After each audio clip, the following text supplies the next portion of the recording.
오늘 말씀은 김윤정 자매에게 주는 하나님의 말씀이라고 어제 제가 미리 윤정 자매에게 예고를 했어요.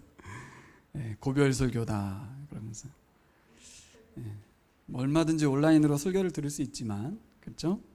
제가 그렇게 준비한 건 아닌데 새겨 들으면 고별 설교로 파송 설교가 됩니다.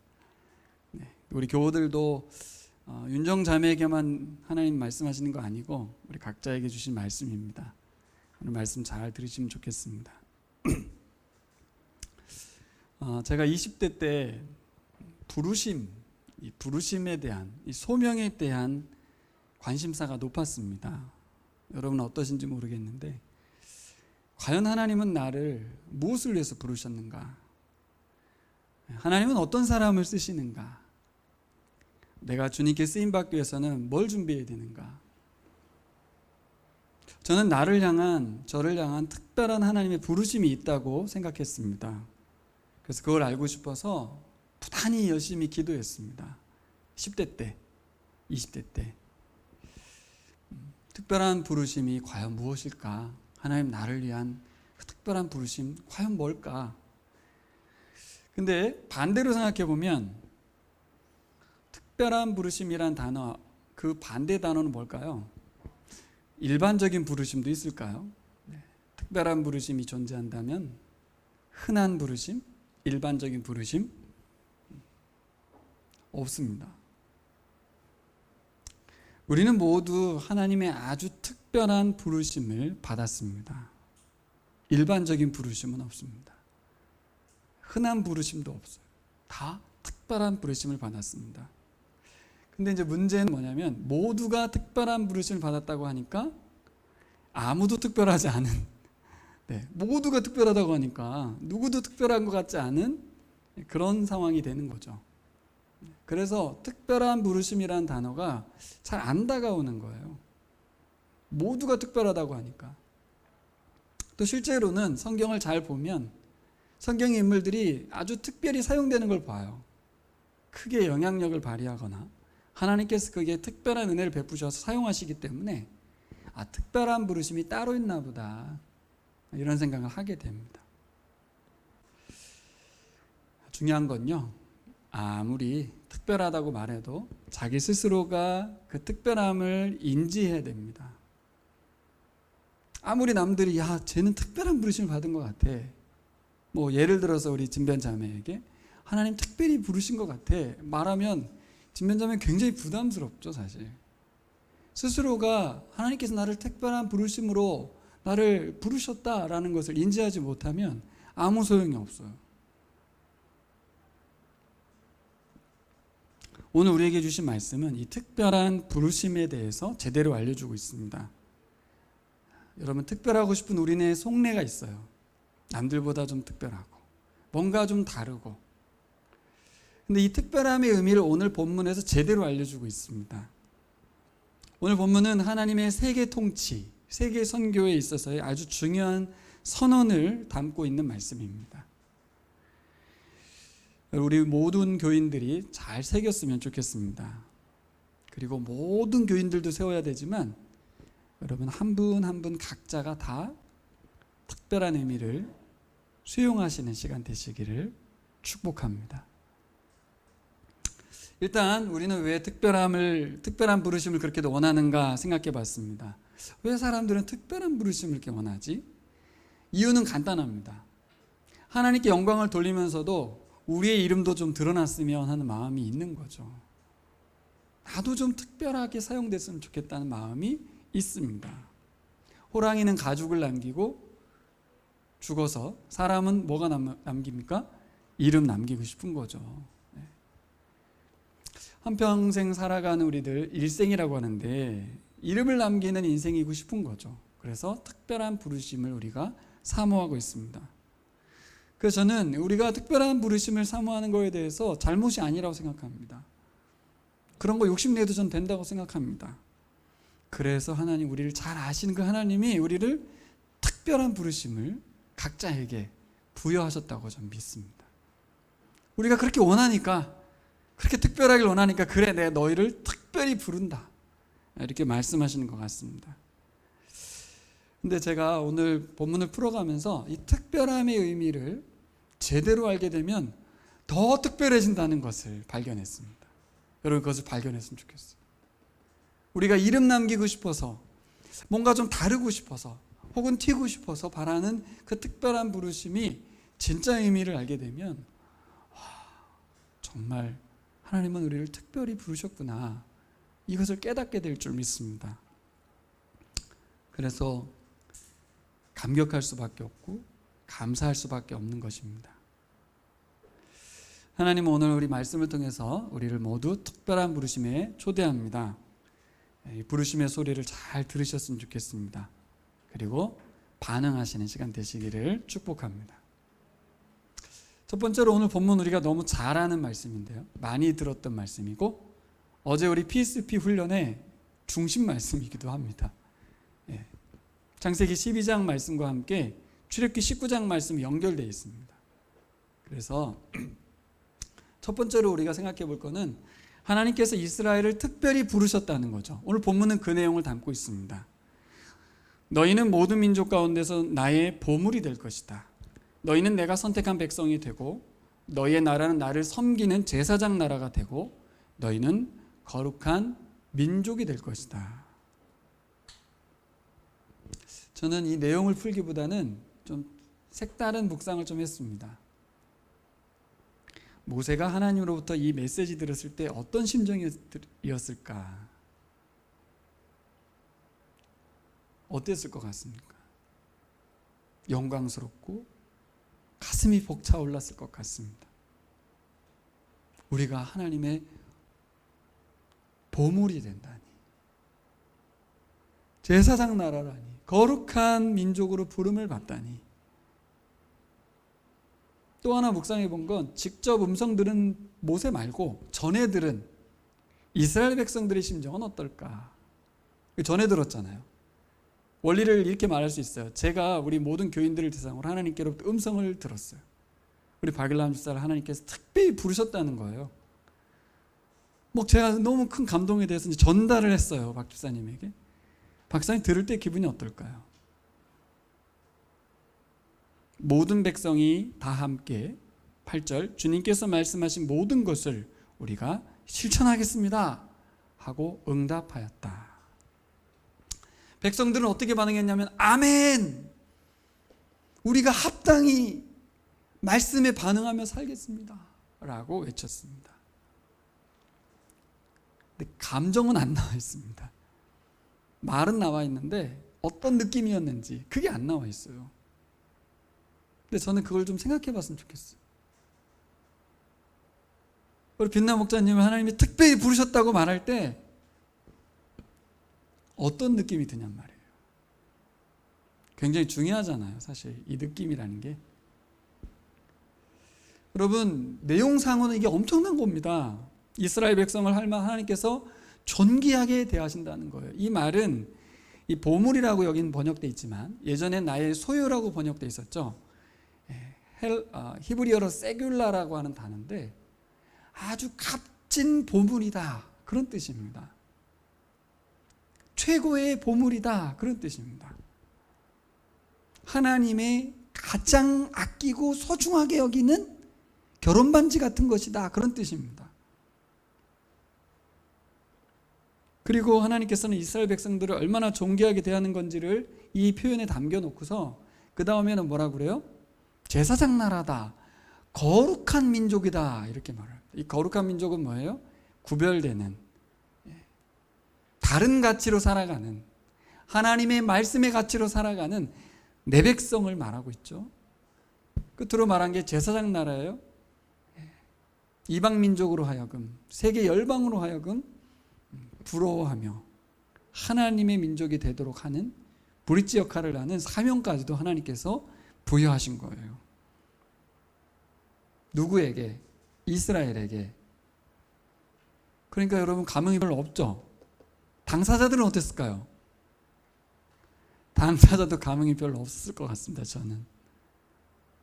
우리가? 내가? 왜? 그러지 않습니까? 현우에게 제가 이 말씀을 드리면 현우가 감사합니다. 나 같은 죄인을 막 그러면서 눈물을 흘리면서 하나님 부르셨구나 이렇게 하겠어요? 왜 나죠? 저렇게 많은 사람들이 있고 훈련받은 사람들이 있고 저렇게 헌신된 사람이 많은데 왜 접니까? 감흥도 안 오지만 동의도 잘 안 되잖아요. 그렇죠? 과연 이스라엘 백성이 동의가 됐을까 싶은 겁니다. 저는요, 이 말씀이 이스라엘이 당장은 이 의미를 알기 어려웠기 때문에 큰 감흥도 없었을 것이고 그냥 그 하나님의 엄청난 그 위험 앞에 예, 알겠습니다. 예, 그렇게 하겠습니다. 라고 대답했을 것 같아요. 하지만 이 말씀을 이제 후대들이 계속 묵상하고 연구했을 거 아닙니까? 우리 조상들에게 주었던 출애굽기 19장의 말씀은 엄청난 말씀이었구나. 진짜 이 말씀이 우리에게 준 말씀이었던 거야? 이렇게 흥분했을 겁니다. 가면 갈수록 이 말씀은 오래된 묵은 말씀이 아니라 오래되면 오래될수록 더 의미를 깊게 만들어주는 그런 말씀이었던 거죠. 그때 그 하나님 부르심이 엄청난 거였구나. 아주 특별한 것이었구나. 이거를 가면 갈수록 더 새삼 느끼게 되는 겁니다. 이 말씀은요, 이스라엘 백성들에게만 준 것이 아니죠. 예수님을 주로 고백하고 있는 그리스도인들 모두에게 주시는 말씀인 줄 믿습니다. 하나님 이렇게 말씀하시는 거죠. 똑같이. 여러분은 하나님의 보물입니다. 여러분은 하나님의 거룩한 백성입니다. 여러분은 하나님이 세우신 제사장 나라입니다. 좀 쉽게 말하면 선교사입니다. 이렇게 말한 거죠. 근데 참 감흥이 안 온다는 게 문제죠. 별로 감흥이 안 와요. 자, 우리 마지막 설교를 듣고 있는 우리 윤정자매 감흥이 옵니까? 하나님이 나를 선교사로 파송하시는구나. 여러분, 이 말씀의 배경을 주목해 보셔야 돼요. 이스라엘 백성들은 그만한 하나님과의 관계가 있었나 보다. 하나님이 뜻이 있으니까 부르셨나 보지 뭐. 근데요, 그 배경을 살펴봐야겠죠. 하나님이 말씀하신 그 내용 굉장히 중요한데 그 배경을 보면 하나님께서 하신 그 일들을 통해서 하나님이 어떤 분이신지를 드러내고 있어요. 3, 4절을 보시면 하나님 부르신 부름의 내용에 앞서서 주목해야 될 지점이 있습니다. 3, 4절 볼까요? 모세가 산으로 올라가 하나님께로 가니 주님께서 산에서 그를 불러서 말씀하셨다. 너는 야곱 가문에게 이렇게 말하여라. 이스라엘 자손에게 이렇게 일러주어라.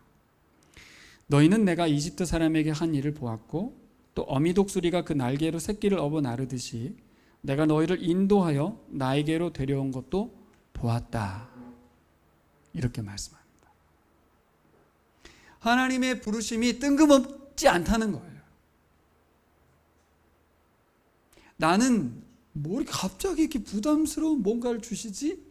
이렇게 반응할지 모르지만 하나님은 먼저 뭘 말씀하셨습니까? 하나님이 하신 일이 뭔지를 명확히 했어요. 너희도 알지? 너희도 봤지? 내가 이집트 땅에서 어떻게 너희들을 독수리 날개 둥지 아래 너희들을 품어서 이리로 옮겨왔는지 너희들 다 알고 있지? 라고 말하는 것입니다. 이집트에서 보여줬던 1년간에 걸쳤던 10가지 재앙, 홍해 바다를 건넜던 일들, 마라의 쓴물이 단물로 바뀌어서 벌컥벌컥 먹었던 일들, 하늘에서 양식이 내려 만나를 먹었던 일, 메추라기 고기를 먹었던 일, 반석에서 샘물이 났던 일, 딱 3개월 걸렸습니다. 3개월도 아닙니다. 2개월입니다. 2개월. 셋째 달에 들어왔다고 그랬는데 셋째 달은 3월 1일도 셋째 달이에요. 그러니까 실제로는 50일 걸렸습니다. 50일. 50일 안에 엄청난 일들이 일어났습니다. 불과 2달 전에 이스라엘 백성은 저기 애굽 땅에 있었습니다. 불과 2달만. 지금은 여기 와 있습니다. 여러분 인생에 이런 일들이 혹시 있지 않았나요? 어미 독수리가 그 날개로 새끼를 업어 나르듯이 인도하셨다. 이렇게 말씀하십니다.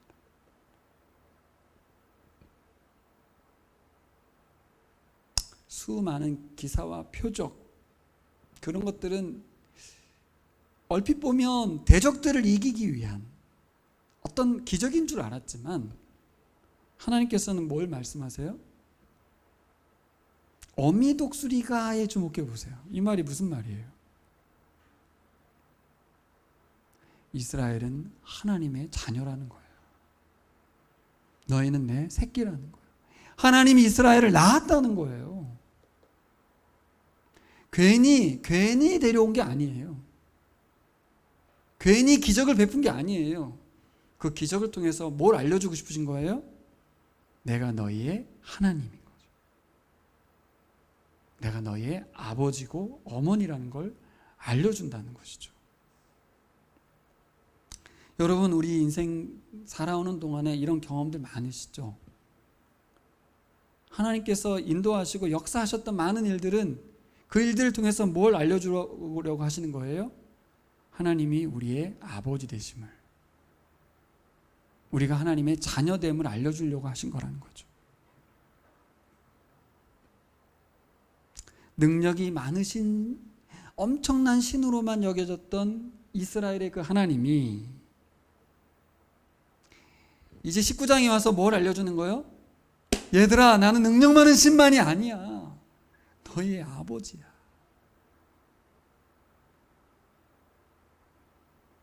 내가 너희를 낳았어. 언제부터 낳았습니까? 창세기 12장? 언제부터 낳았습니까? 창세기 1장부터. 하나님께서 계획하신 이 일들이 드디어 역사 가운데 펼쳐지고 드디어 하나님이 자신을 드러내 보여주시는 거예요. 내가 누구였는지, 내가 어떤 존재였는지 드러내는 거예요.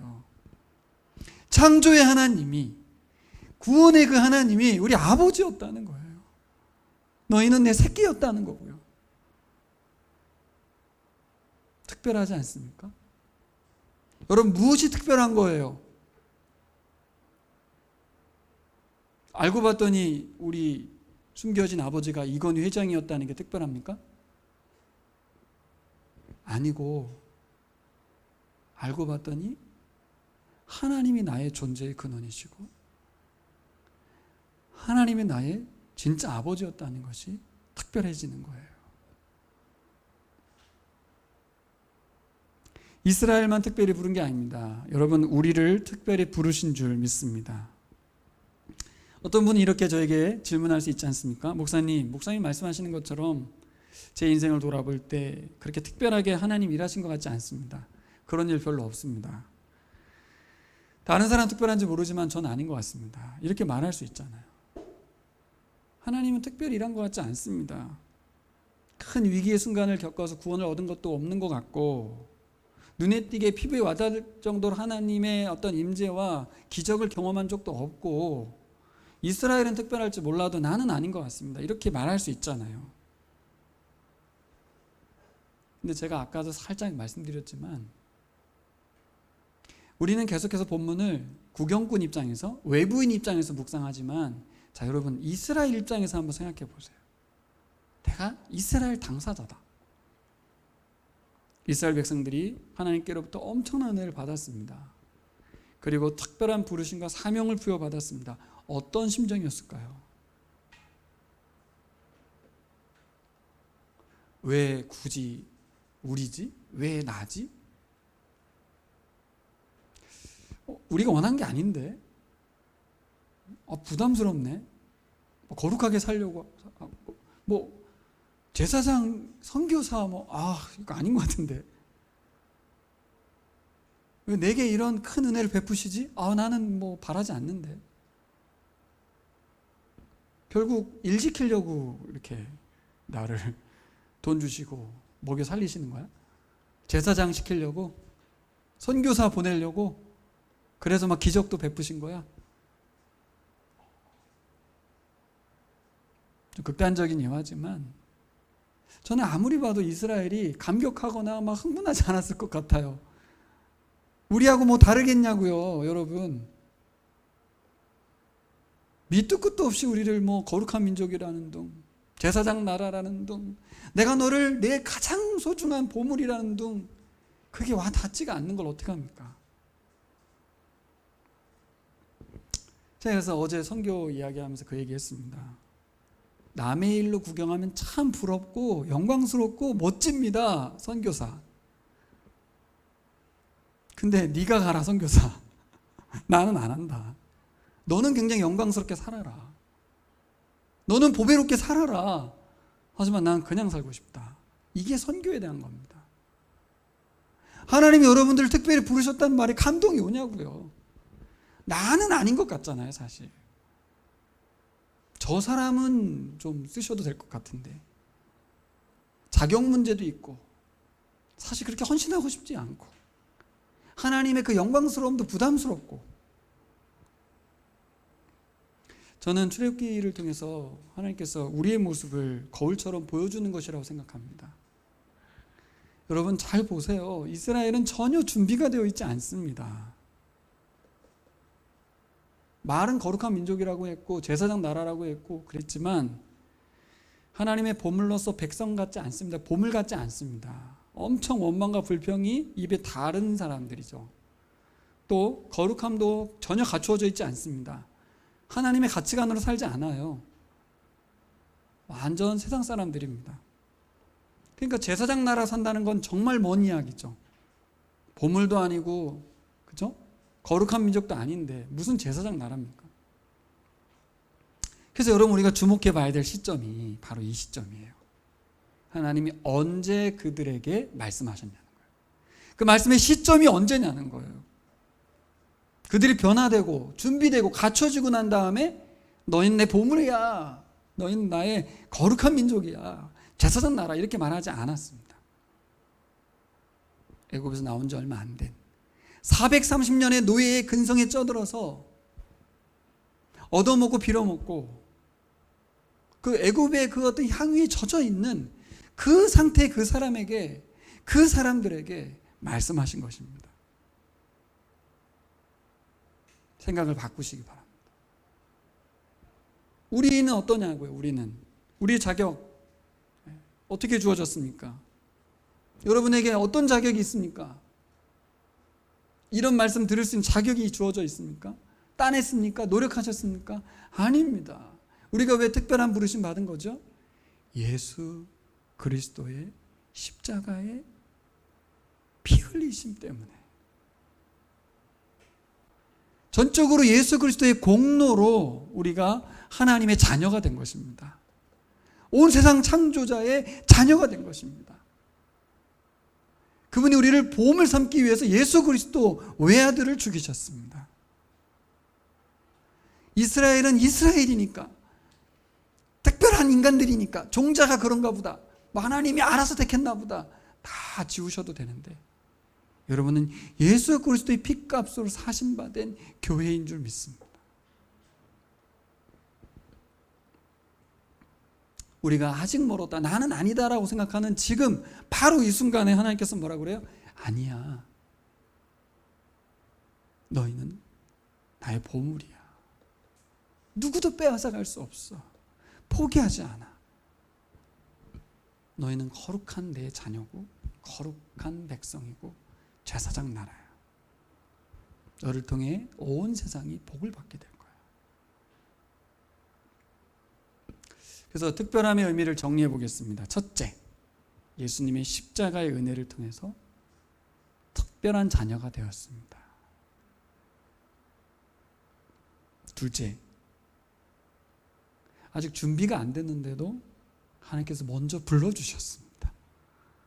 준비 안 됐는데, 난 아닌데 하나님 먼저 거룩한 제사장 나라로 부르셨습니다. 셋째, 그렇기 때문에 거룩한 제사장 나라로 살아가는 삶이 불가능합니다. 준비가 안 됐어요. 훈련도 안 됐어요. 그래서 하나님께서 이스라엘에게 시내의 산에서 율법을 주시는 거 아닙니까? 20장부터 이제 율법이 쭉 나오잖아요. 그것처럼 우리에게 성령님을 보내주셨죠. 특별한, 다른 어떤 민족에게 주지 않았던 율법을 주셨던 하나님께서 우리에게는 성령을 보내주셔서 준비되지 않은 우리에게 홀로 내어버려 두지 아니하고, 유대인들처럼 율법을 지키라고 하지 아니하고, 할례 받으라고 하지 아니하고 성령을 보내주셔서 하나님의 말씀을 들을 수도 있고 묵상할 수도 있고 지킬 수도 있는 그 힘을, 원천적인 힘을 공급해 주셨습니다. 할렐루야. 특별하죠. 아무에게나 주지 않습니다. 예수 그리스도의 피 흘리심을 인정하고 죄 사함을 받아들이는 자, 하나님의 성령을 보내시는 줄 믿습니다. 자, 여기서 한 가지 질문이 생기죠. 하나님 왜 직접 하시지 세계 선교를? 굳이 이스라엘 백성을 부르셨을까?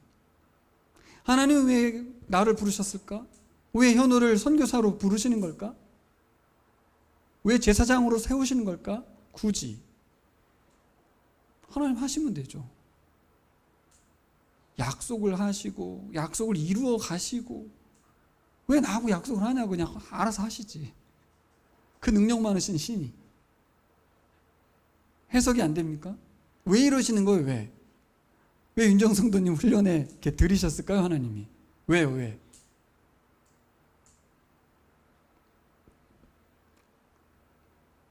하나님을 경험하게 해주고 싶으신 거예요. For something. 그것을 통해서 뭔가를 이루게 하려고 한 거라기보단 하나님을 알게 하시려는 거예요. 하나님의 약속을 이루어 가시는데 우리를 동역자를 세우셔서 같이 일하게 하시죠. 혼자 일하지 않습니다. 하나님은 같이 일하십니다. 우리에게 말씀하셔서 우리에게 순종케 하여서 우리로 하여금 하나님의 일을 하도록 시키시죠.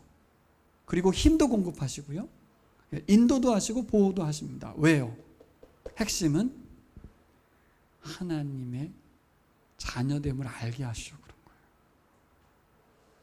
아까 제가 감흥이 없다고 그랬잖아요. 내가 하나님 자녀라는 게 감흥이 안 온다. 하나님 보물이라는 것도 감흥이 안 온다.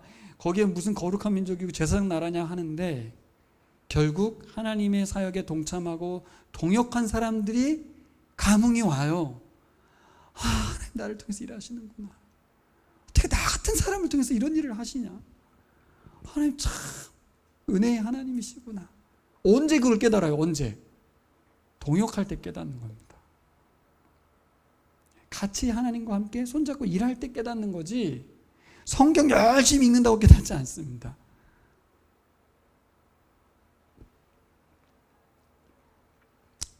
여러분, 하나님께서는 하나님을 알려주고 싶으셔서 우리를 부르신 줄 믿습니다. 그래서 제가 이런 말씀을 마지막으로 드리고 싶습니다. 여러분, 우리는 모두 세상을 향한 구체적인 사명자로서 제사장으로 선교사로 부름받았습니다. 그럼 우리가 뭐에 대해서 신경 쓰죠? 우리가 선교사다 그럼 뭐에 신경 써요 자꾸? doing에 신경 씁니다. 한 영혼이라도 더 구원해야지. 주님을 위해서 내 자신을 막 드려야지. 사역자들을 보거나 우리 집사님들, 권사님들 만나면 다 힘들어하는 부분이 뭐냐면 주님을 위해서 제가 뭘 못해드렸어요. 내가 지금 아무것도 못하고 있어요. 이게 굉장히 힘들어하시는 걸 봐요. 여러분, 이 부분이 우리들에게 가장 조심스러운 부분입니다. 내가 뭘 못하고 있다는 것, 안 하고 있다는 것. 중요한 건 우리를 부르신 목적은 예배라는 거예요. 여러분, 출애굽의 목적이 뭘까요? 하나님께서 모세를 불러서 바로에게 보낼 때 바로에게 가서 뭐라고 말씀하신 줄 압니까? 너는 가서 말하라. 이 백성이 저기 광야의 3일길 가서 하나님을 예배하고 싶다고 말하라. 출애굽의 목적은 예배이지 가나안 땅 들어가는 곳에 있지 않습니다. 궁극적으로는 가나안 땅에 있지만 가나안 땅 가서도 예배죠. 하나님과의 관계요, 하나님과의 교제입니다. 하나님 백성으로 살아가는 것이 예배입니다. 결국 그 땅이 중요하지 않습니다. 그 목적을 이루는 게 중요하지 않습니다. 결국 여러분, 부르심이, 사명이 예배가 되게 해야 합니다. 어려운 말이죠? 어떻게 사명이 예배가 되게 할까요?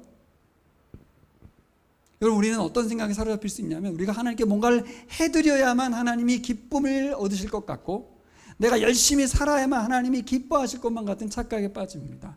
전혀 그렇지 않습니다. 하나님이 원하시는 것은 나지, 여러분 자신이지 여러분의 액션이 아닙니다. 순서가 바뀌는 거죠. 하나님은 오늘 본문을 통해서 그동안 모세에게만 자신을 드러내셨던 하나님이 이스라엘 백성들 한 사람 한 사람 모든 백성을 향하여 각자에게 언약을 체결하시는 거예요. 처음에는 모세만 불렀잖아요. 그렇죠? 가시떨기 나무에서. 이번에는 시내산에서 여러분 모두를 부르시는 거예요.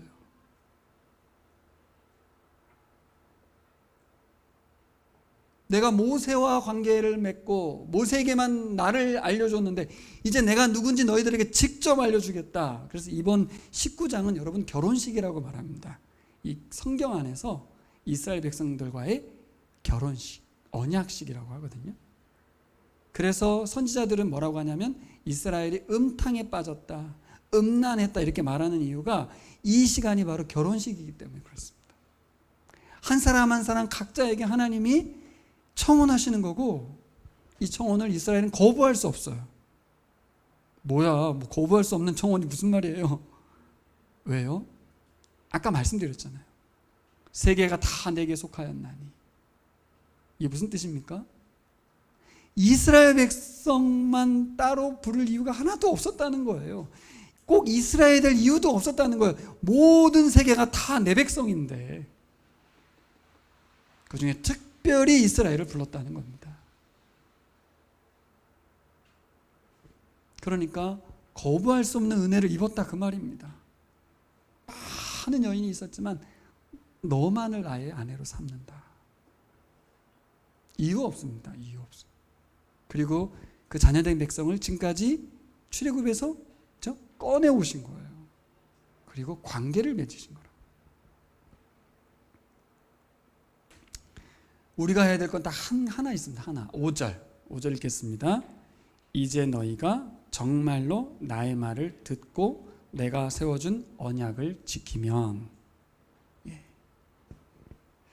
이게 무슨 뜻입니까? 이스라엘 백성은 나와 결혼관계로 계속 살라는 거예요. 다른 남자 말 듣지 말고 내 말만 들으라는 거죠.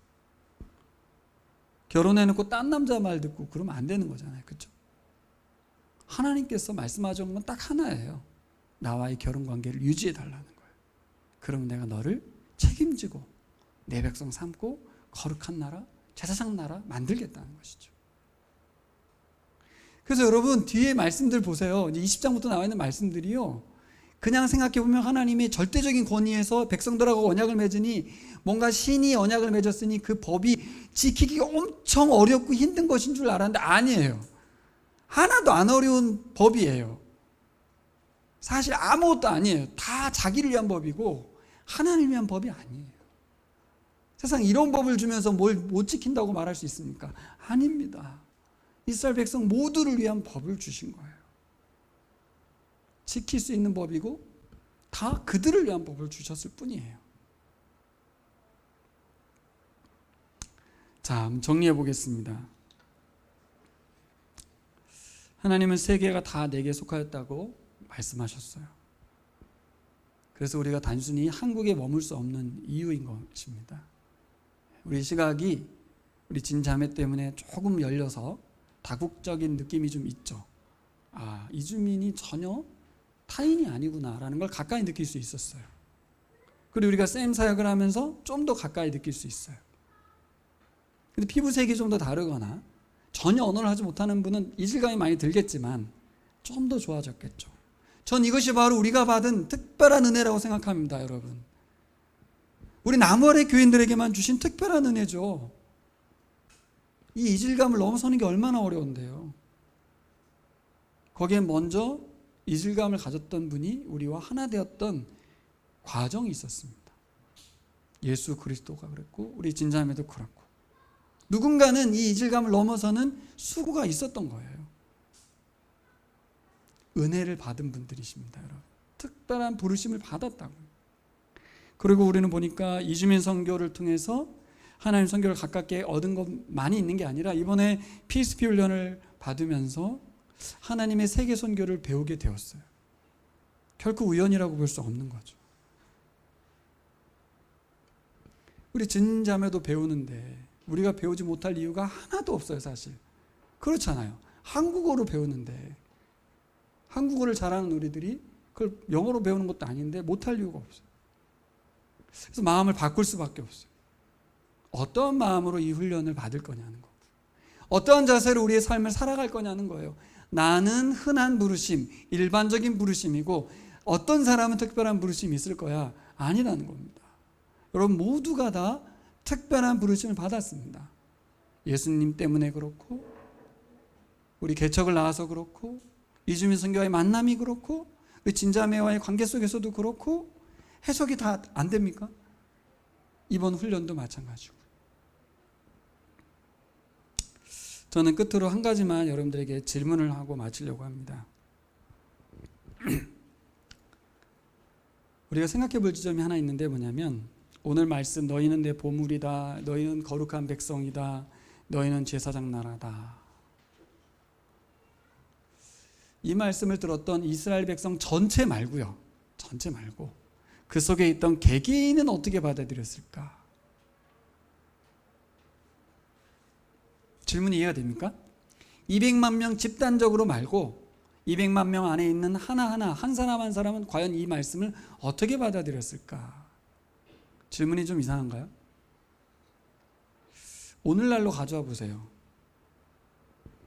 오늘날은 사실 과거와 너무 달라요. 개개인의 의사와 생각이 굉장히 존중받는 시대를 살고 있습니다. 민주주의 시대죠. 투표도 1인 1표입니다. 대통령은 2표가 아니에요. 저도 1표, 대통령도 1표. 개인의 의사와 생각이 존중받는 민주주의 국가를 살아가고 있는 우리들이다 보니까 아이들의 의견도 존중받고 여성의 의견도 존중받는 나라를 살고 있다 보니까 어떤 생각이 들었냐면요, 이스라엘 백성 전체하고 나 하나하고 거의 맞물릴 정도로 가치가 비슷한 것 같다는 느낌이 들었어요. 제가 표현을 좀 어렵게 하고 있는지 몰라도 잠 생각해 보세요.